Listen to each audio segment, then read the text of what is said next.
You are welcome, lovely ladies, on this fine but frigid day. But guess who aren't welcome? Symptomatic uterine fibroids. Yes, the unwelcome guests in your uterus. What are they? We will use acronyms to briefly break down the what, why, and when of uterine fibroid management. You might see me glass down from time to time because I am looking at my notes and I do not want to miss any vital information. So remember, this is just a brief overview of an acronyms or acronyms to guide you and enhance your knowledge of uterine fibroids. For further information, feel free to book me for a consultation. So with not much ado, here is our acronyms for uterine fibroids. So let's begin with uterine. U, that stands for unwelcome. Like I mentioned, they are unwelcome uterine guests.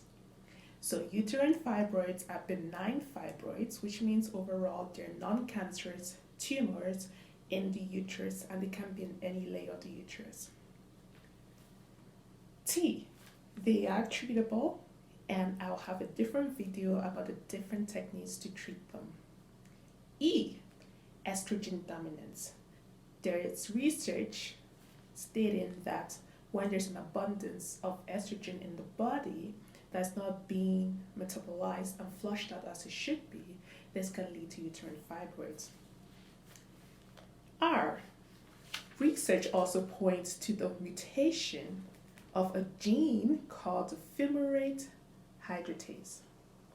So basically that's saying that some people who've had this gene or who have it, there is a correlation with the risk factors of living with symptomatic uterine fibroids. I, they are found in childbearing age women. N, for my presentation, stands for nutrient deficiency, example vitamin D. There are more studies out there that are showing that ladies or women who have a low vitamin D level have a higher risk of having symptomatic uterine fibroids. E, that stands for ethnicity. The research shows that women that are chocolate hued, mostly of African or Caribbean descent, have a higher risk of having symptomatic uterine fibroids as compared to other ethnicities. And uterine fibroid severity that are symptomatic occur earlier in women of darker color. When I say earlier, at a younger age and with more severity of symptoms. So that concludes the uterine part of things for the acronym.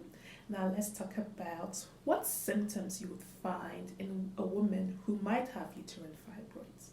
That's going to be the next segment, which will be the fibroids acronym.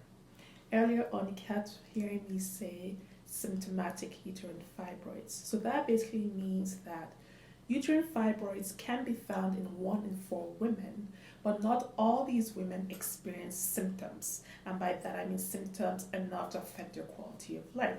Hence, when I use the word or terminology, symptomatic uterine fibroids, it means these women are experiencing symptoms that are affecting their quality of life to some degree. So here is an acronym to help you remember some of the symptoms for a woman living with symptomatic uterine fibroids. F, fatigue. And why is that? That is related to the I, iron deficiency. So women who live with symptomatic fibroids tend to have excessive bleeding. So that's the B, bleeding excessively. So a combination of bleeding excessively as well could be anywhere from beyond the 7 days, could be 2 weeks, using multiple pads or uterine sanitary pads or whatever hygiene products they use during their menstruation, using much more than a normal woman with no symptoms or without any uterine fibroids will have in terms of her bleeding quantity and severity and time frame. So these two factors, the excessive bleeding leads to increased fatigue. And when you're losing lots of blood, that affects your hemoglobin and that affects your iron. Hence, it's not uncommon for women with symptomatic uterine fibroids to be anemic. And that means they have low iron, low hemoglobin, and they ultimately might need some iron supplementation. R refers here to the restroom visits to void. So increased restroom visits to void. Why is that? If you were to look at the anatomy of the woman's gynecological parts, just imagine if you were to touch your stomach behind or your pelvis down there, behind that would be your bladder, and then you have your uterus, and then behind that's your bowels. So your bladder, which is we use the word anterior in medical terms, which is anterior to your uterus, so in front of your uterus, depending on the number and size of the uterine fibers in your uterus, if they're bigger, they can cause and create pressure on your bladder, which leads to that feeling of you needing to void or pee more often. Oh, that was an interesting one. I couldn't quite find a good word for that, but I wrote the word tending towards maybe overweight. And basically, I'm just saying a woman with symptomatic fibroids might have an increase in weight gain. But it's not because she's eating so much, but rather it's because of the size of fibers are getting bigger, which contributes to her weight gain. And as a result of that excessive size of fibroids, if they're growing bigger and uncontrollable, depending on where it is in the uterus, it can cause pressure on the bowel, which is behind the uterus, which can lead to constipation. And the excess or extra uterine fibroids can also cause pressure in the pelvic region. Okay. That means infertility issues.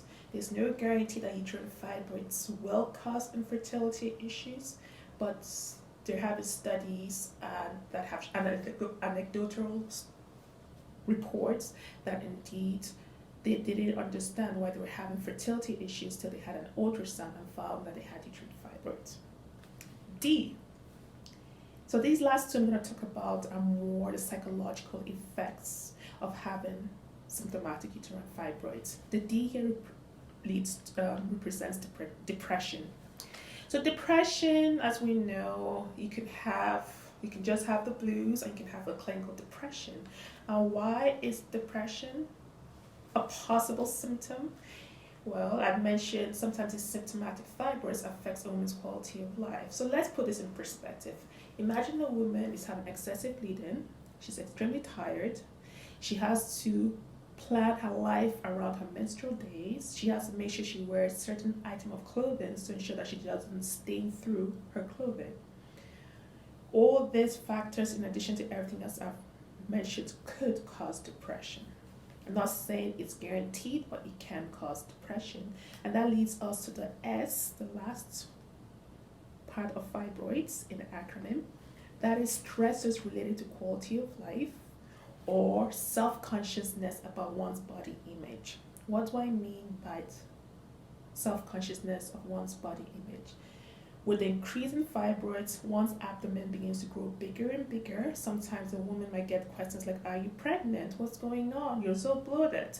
And she knows that's not the case. So that can cause some sort of depression or feelings of insecurity with this altered body image. So ladies, that concludes this segment for this video about the what, the where, and when of uterine fibroids, what they are, and the symptoms. In the next video, I'll talk about management of uterine fibroids. Thank you very much for your time, and I would love for you to have a splendid day. Take care. Bye-bye.